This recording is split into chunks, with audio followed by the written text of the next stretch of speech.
नमस्कार, मी सागर जोशी. TV9 मराठीमध्ये आपलं स्वागत. विधानसभा निवडणुकीमध्ये महायुतीला भरघोस यश मिळाले, मात्र अद्यापही मुख्यमंत्री कोण हे ठरत नाहीये. पाहूया त्याच संदर्भातल्या टॉप 9 घडामोडी.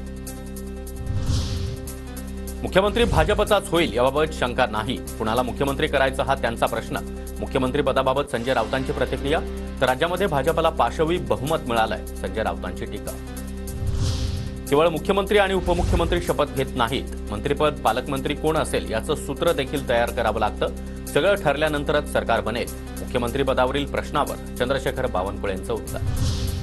पुढच्या काही तासामध्ये अश्विनी वैष्णव यांच्यासह भाजपचे 2 निरीक्षक महाराष्ट्रात येणार. 29 तारखेला भाजपच्या आमदारांची नेता निवडीची बैठक.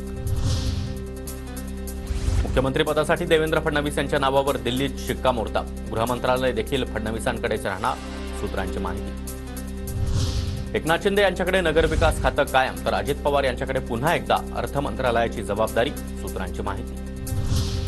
एकनाथ शिंदेंना उपमुख्यमंत्रीपद स्वीकारणं अवघड होईल. शिंदेंनी उपमुख्यमंत्रीपद स्वीकारावं, अन्यथा केंद्रात मंत्री बनावं.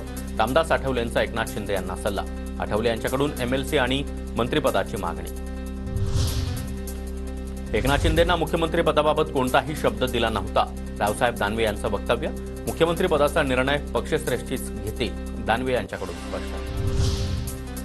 मोदी शहांचा निर्णय सर्वांना मान्य असेल. येत्या काही दिवसामध्ये नव्या सरकारचा शपथविधी, दीपक केसरकर यांची माहिती. ज्यांच्या नेतृत्वाखाली निवडणूक लढवली तेच मुख्यमंत्री व्हावेत, आमदार शंभूराज देसाई यांची मागणी. आमच्याकडे निर्णयाचे सर्वाधिकार फक्त शिंदेंकडेच, तसा ठराव देखील केला, देसाईंची माहिती.